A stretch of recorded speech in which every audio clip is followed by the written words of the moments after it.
Então, galerinha aí do nono ano, certo? Agora aqui a gente vai entrar aqui no assunto. A gente vai começar aqui o assunto sobre Teorema de Pitágoras, ok? Então, provavelmente você já deve ter visto essa palavra Teorema de Pitágoras, ok? Por quê?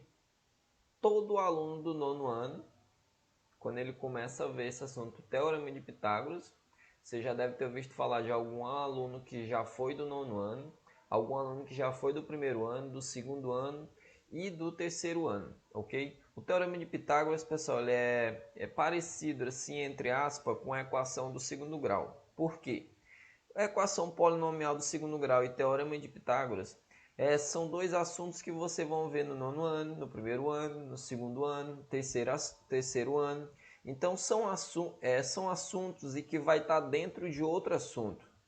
Então, por exemplo, o Teorema de Pitágoras, gravem isso. O Teorema de Pitágoras, eu costumo dizer que ele é o salvador da pátria. Na geometria, o Teorema de Pitágoras ele é o salvador da pátria. Ele vai ajudar demais em outros assuntos. Ele vai ajudar quando a gente for ver o assunto de trigonometria, quando a gente for ver a questão de áreas de figuras planas, fora outros assuntos lá do ensino médio, ok? Então, o Teorema de Pitágoras na geometria, eu costumo dizer que ele é o salvador da pátria, ok? Outra coisa, pessoal, esse nome Teorema de Pitágoras, Pitágoras foi um matemático. Só que esse nome Teorema de Pitágoras não foi ele que criou esse teorema, mas foi ele que mostrou que realmente esse teorema ele é válido, ok? Se você for ver a história aí do teorema, vários matemáticos já tinham mostrado esse teorema, mas ele não poderia afirmar nada, ele não afirmou nada, ok? Então, o Teorema de Pitágoras ele mostrou e provou, e até hoje a gente tem mais ou menos, eu acho, uns 356 maneiras de demonstrar o Teorema de Pitágoras, ok? Então, dependendo do tempo, a gente vai ver alguma dessas demonstrações. Mas, primeiro vamos ver as aplicações desse Teorema de Pitágoras. Primeiro, pessoal, o Teorema de Pitágoras ele é trabalhado em cima de um triângulo retângulo. Então você não pode usar o Teorema de Pitágoras em outro tipo de triângulos. Você tem que usar o Teorema de Pitágoras sempre em triângulos retângulo. Quando é que um triângulo ele é retângulo, pessoal? Quando ele tem um ângulo de 90 graus. Então, a gente vai estudar agora somente, pessoal, triângulo retângulo. Então, o Teorema de Pitágoras ele só é válido no triângulo retângulo. Então, deixa eu desenhar aqui um triângulo retângulo. Então, tá aqui um triângulo retângulo. Ok? Então, aqui é um triângulo retângulo. Por quê? Esse ângulo aqui, ele é 90 graus, né? Um ângulo reto. Então, o Teorema de Pitágoras, repetindo, só é válido no triângulo retângulo. Então, se você vê outro tipo de triângulo, você não pode aplicar o Teorema de Pitágoras, ok? Só pode aplicar nenhum triângulo retângulo. Qual a finalidade do Teorema de Pitágoras, pessoal? A finalidade é sempre... o triângulo ele tem três lados. O triângulo retângulo também, né? Então, a finalidade é o seguinte, toda vez em alguma questão ou então algo do dia a dia, ele vai sempre te dar dois lados e quer saber o terceiro, ok? Então, se você tem dois lados de um triângulo retângulo, você tem capacidade de saber quem é o terceiro lado aplicando o Teorema de Pitágoras, ok? Mas, primeiramente, pessoal, para você saber aplicar o Teorema de Pitágoras, você precisa saber o que é uma hipotenusa e o que é os catetos. Então, hipotenusa e os catetos, pessoal, nada mais, nada menos do que os lados de um triângulo, ok? De um triângulo retângulo. Eu vou chamar aqui de A, eu vou chamar aqui de B, vou chamar aqui de C. Então, aqui nesse triângulo aqui, a gente tem três lados. A gente tem um lado AB, ou pode ser BA, o lado BC e o lado AC ou CA. Vou botar CA. Ok? Então a gente tem aí três lados, certo? Nesse triângulo retângulo. Lembrando que o Teorema de Pitágoras só é válido no triângulo retângulo. Ok? Então, tá aí o nosso triângulo, ele tem três lados. Esses três lados, pessoal, um deles a gente vai chamar ele de hipotenusa e os outros dois a gente vai chamar eles de cateto. Ok? Então, primeiramente, pessoal, em um triângulo retângulo, aquele lado que está de frente para o ângulo de 90 graus, aquele lado que está de frente, que está oposto ao ângulo de 90 graus, ele sempre vai ser o maior lado do triângulo retângulo. Então, se a gente observar nesse exemplo que eu coloquei, a gente sabe aqui, ó, que o lado AC ele está de frente para o ângulo de 90 graus. Ok? Então, o lado AC ele está de frente para o ângulo de 90 graus. Então, essa medida aqui, ela é chamada de hipotenusa. Hipotenusa.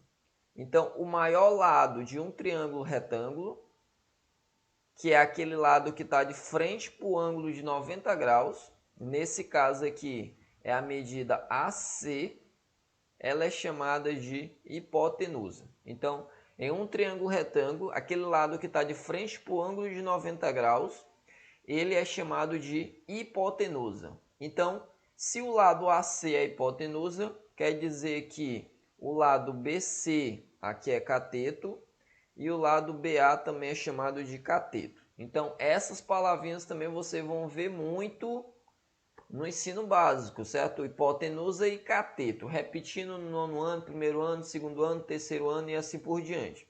Então, o primeiro passo é esse, pessoal, é você saber identificar a hipotenusa. Se você souber identificar a hipotenusa, os outros dois lados são os catetos, ok? Só lembrando que o triângulo nem sempre vai estar nessa posição. Eu posso, por exemplo, fazer aqui um triângulo dessa maneira, certo? Aí vamos supor que esse ângulo aqui seja 90 graus. Só mudando aqui a posição do triângulo, imagina que aqui seja 90 graus. Então, isso quer dizer o quê? Que esse lado aqui, que está de frente para o ângulo de 90 graus, certo? Ele é quem? É a hipotenusa, ele é o maior lado. Então, essa medida aqui que eu vou colocar de vermelho, essa medida aqui, ela é a hipotenusa, ok? Então, não se apegue à posição da hipotenusa. Sim, se apegue que a hipotenusa ela sempre está de frente para o ângulo de 90 graus. Ela sempre vai estar oposta ao ângulo de 90 graus, ok? Então,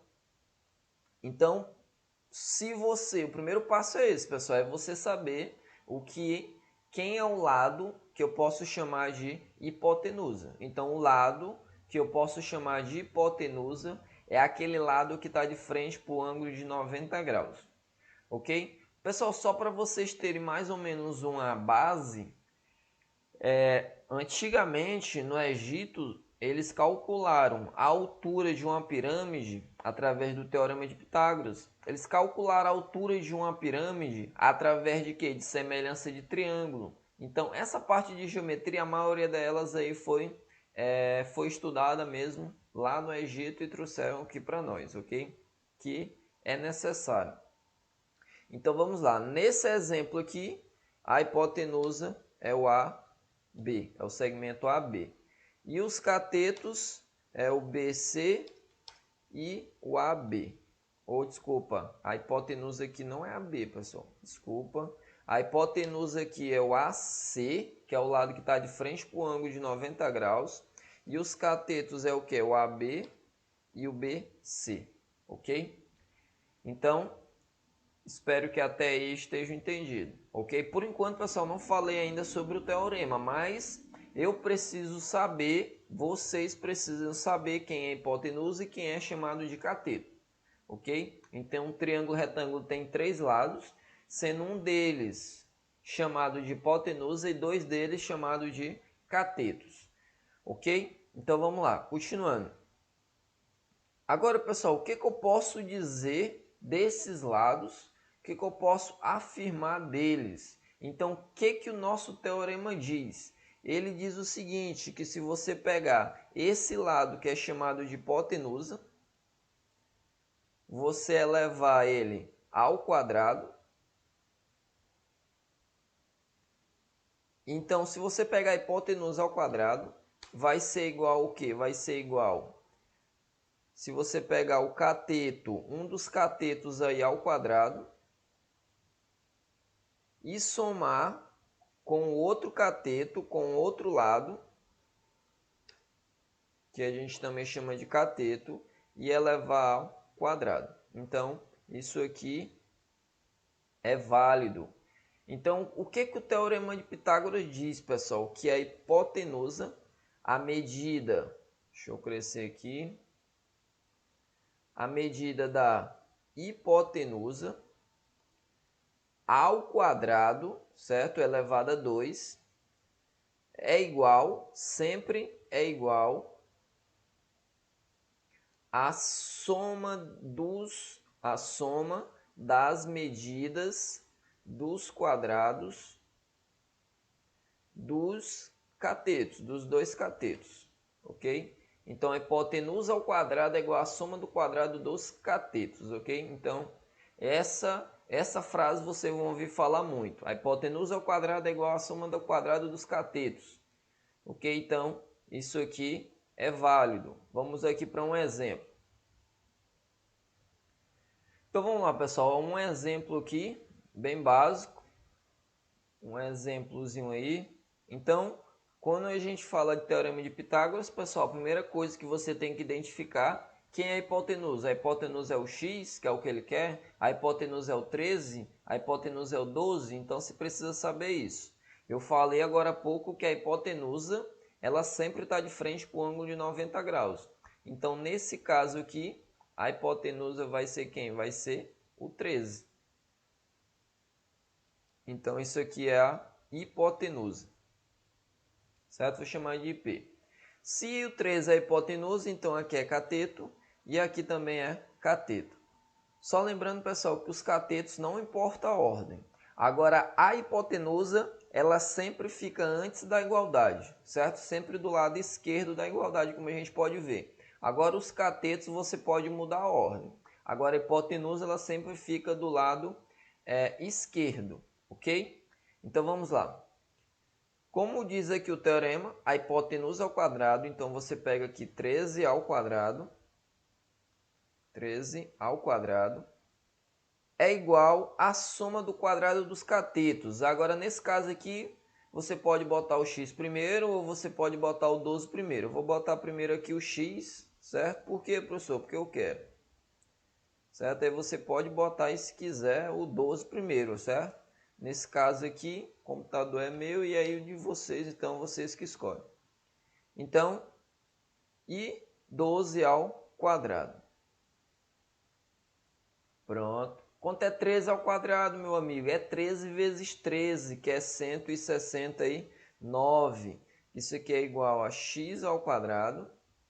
E 12 ao quadrado é 12 vezes 12, que é 144. Ok? 144. Agora é o seguinte, pessoal, a gente vai ter que isolar o x ao quadrado. Então eu vou fazer o seguinte, para ficar mais fácil, eu vou só inverter. Se 169 é igual a x ao quadrado mais 144, eu posso dizer que x ao quadrado mais 144 é igual a 169, ok? Então eu só peguei o 169 e mudei só a ordem, ok? Para ficar melhor para a gente. Então, eu só inverti eles. Então, pessoal, o 144 está positivo, passa para o outro lado negativo. Então, vai ficar x ao quadrado, vai ser igual a 169 menos 144. Então, x ao quadrado vai ser igual a 169 menos 144 até hoje é 25, ok? Então, se alguém já disse que a Terra é plana, por que não pode dizer que isso é diferente, né? Então, pode aparecer um gênio como esse. Então, pessoal, esse 2 aqui, ele é potência, potenciação. O inverso da potenciação é a radiciação. Então, se aqui é ao quadrado, então se aqui é x ao quadrado, esse 2 ele vai para lá em forma de raiz. Como é 2, então vai para lá em forma de raiz quadrada, ok? Então, toda vez que tiver o expoente 2, ele vai sempre lá para o outro lado em forma de raiz quadrada. Se tiver um expoente 3, ele vai como raiz cúbica e assim por diante. Então, x é igual a raiz quadrada de 25. Por quê, pessoal? Nada mais, nada menos, ele quer saber quem é o número que ao quadrado é igual a 25. Ora, é o 5. Pode ser o menos 5, como a gente viu em equação? Sim. Mas como aqui está se tratando de medida, tem que ser o 5 o quê? Positivo. Então, pessoal, essa medida aqui do triângulo retângulo precisa necessariamente ser igual a 5 centímetros. Ok? Então, se um dos lados é 12 e a hipotenusa é 13, o outro lado precisa ser 5 centímetros. Só para poder fixar realmente o assunto, vamos ver aqui outro exemplo. Vamos pegar alguma coisa aqui do dia a dia. Uma escada de 12 metros de comprimento está apoiada sob um muro. A base da escada está distante do muro cerca de 8 metros. Determine a altura do muro. Então, com essas informações, eu tenho capacidade de saber qual a altura do muro. Ok? Então, vamos lá. Imagina que aqui tem um muro, certo? E vou colocar aqui a base, que é o chão, ok? Aí foi feita aí uma escada. Tem aqui uma escada. Deixa eu tentar desenhar aqui os degraus. Certo? Então vamos lá, vamos lá. Pronto, tá feito aí a escada, ok? Então, ele quer saber, foi o que ele me disse, o que é esses 12 metros, pessoal? O comprimento da escada, ok? Então, isso quer dizer que a escada aqui é de 12 metros, ok? Então, aqui, o tamanho da escada é de 12 metros. O que mais? Ele disse que a base da escada, que a gente chama o pé da escada, está distante do muro 8 metros. Então, essa distância aqui, do pé da escada, entre aspas, até chegar aqui no muro, é de 8 metros. E ele quer saber qual a altura do muro, então é x. Pessoal, para esse muro não cair, ele precisa formar um ângulo de 90 graus com o chão. Ok? Então, toda vez que falar de um muro, de um prédio, de uma casa, então o prédio, por exemplo, as paredes têm que formar um ângulo de 90 graus com o chão, porque senão cai. O muro do mesmo jeito. Ok? Então vamos lá. Primeira coisa, você precisa detectar quem é que está de frente para o ângulo de 90 graus, ó. É o 12, ó. O 12 está de frente para o ângulo de 90 graus. Então, ele é a hipotenusa. Como a gente viu aqui, ó. Deixa eu até colocar aqui. A hipotenusa ao quadrado. Tá aqui. A hipotenusa ao quadrado é igual à soma do quadrado dos catetos. A hipotenusa ao quadrado é igual à soma do quadrado dos catetos. A hipotenusa ao quadrado é igual à soma do quadrado dos catetos. Certo? Depois alguém vai me dizer que sonhou com isso. Mas que a hipotenusa ao quadrado é igual à soma do quadrado dos catetos. A hipotenusa ao quadrado é igual à soma do quadrado dos catetos. Então, vamos ficar com isso na memória. Tomara. Então, vamos lá. Como nesse caso aqui a hipotenusa é 12, então vai ficar o quê? 12 ao quadrado. A hipotenusa ao quadrado é igual à soma do quadrado dos catetos. É igual. Como o x e o 8 são catetos, ok? O 12 é a hipotenusa. O 8 é cateto e o x também é cateto. Então vamos lá. Como o x e o 8 é catetos, pessoal, você que escolhe. Se você quiser botar primeiro o x ou se quiser botar primeiro o 8, isso não importa. Eu vou botar aqui primeiro o x de novo. Então vai ficar x ao quadrado mais, quem é o outro cateto? É o 8 ao quadrado. Certo? No teorema de Pitágoras a gente tem que elevar ao quadrado. Só lembrando, pessoal, que do lado direito, os catetos você vai sempre somar, nunca multiplicar. Então aqui é o sinalzinho de mais. 12 vezes 12 é 144. Aí fica x ao quadrado. 8 vezes 8 vai dar 64. Qualquer coisa, se não souber, vai ter o jeito de ir para a tabuada. Ok? Então vou fazer o mesmo caso que eu fiz agora há pouco aí. Na questão anterior, eu vou só inverter aqui os casos. Eu vou dizer que x ao quadrado mais 64 é igual a 144. Eu só fiz aí, só inverti, ok? Então é a mesma coisa. O 64 ele está positivo, passa para o outro lado negativo. Aí a gente isola aí o x. Então fica o quê? 144 menos 64 vai dar o quê? Então fica x ao quadrado vai ser igual a 80. O 2 está em forma de potência, vai para o outro lado em forma de raiz. Então, x é igual a raiz quadrada de 80. Eu disse, professor, não tem raiz quadrada de 80. E eu digo, tem. Só não é exata, mas tem. Ok? Então, vamos lá. Dependendo da questão, pessoal, ele pode pedir essa resposta de duas maneiras. Ou ele pode pedir a raiz quadrada aproximada, ou ele pode pedir a raiz quadrada você simplificando. Primeiro, vamos lá.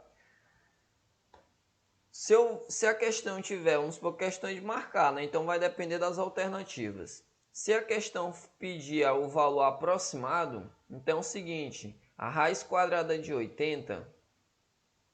A raiz quadrada de 80 está entre a raiz quadrada de 81. Eu vou pegar uma raiz quadrada, vou pegar as raízes quadradas exatas, pessoal. Então, ela vai estar entre a raiz quadrada de 81. Deixa eu apagar aqui e botar o 1.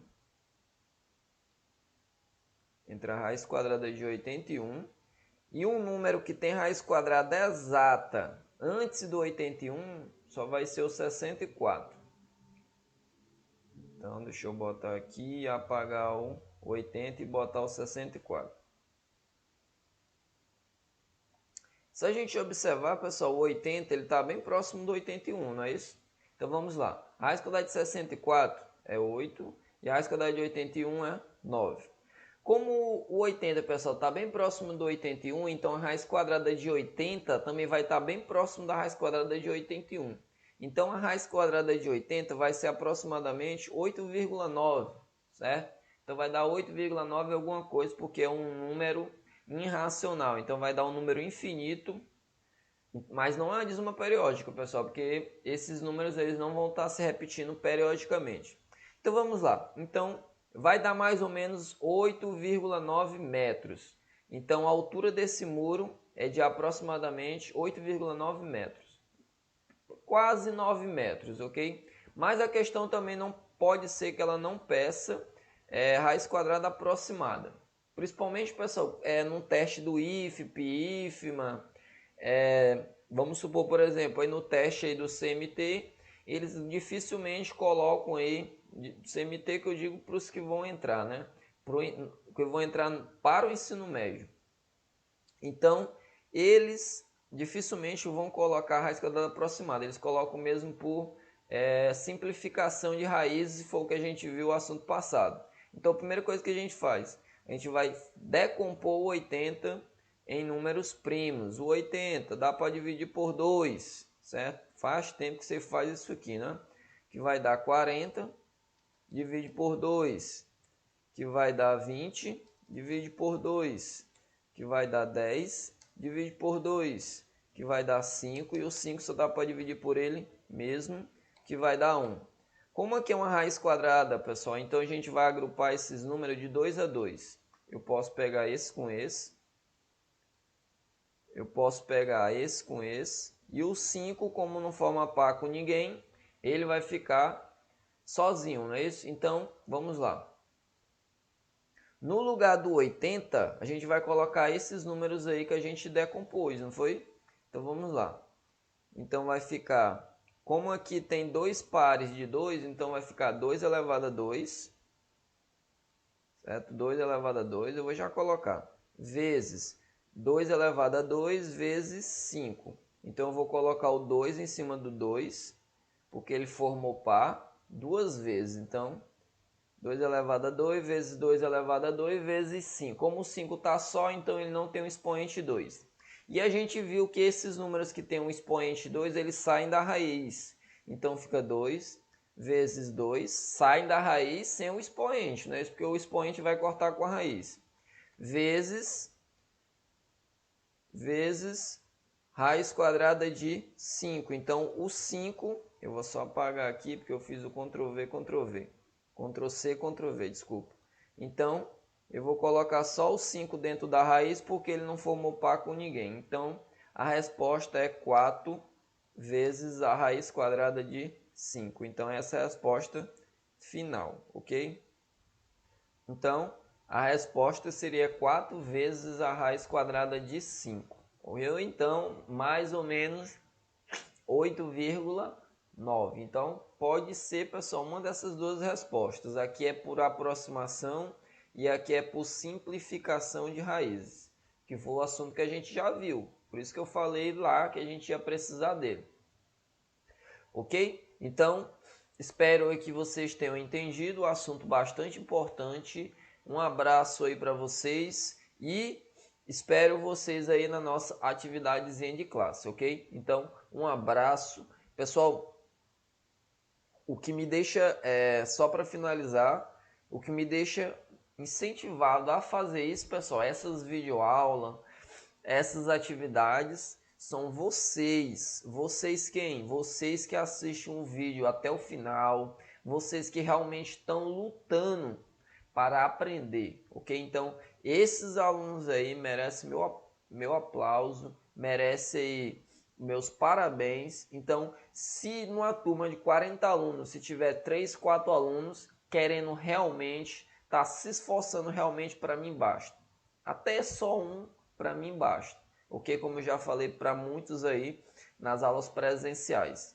Então, fica aí o meu abraço e até a próxima. Um abraço aí a todos e até logo.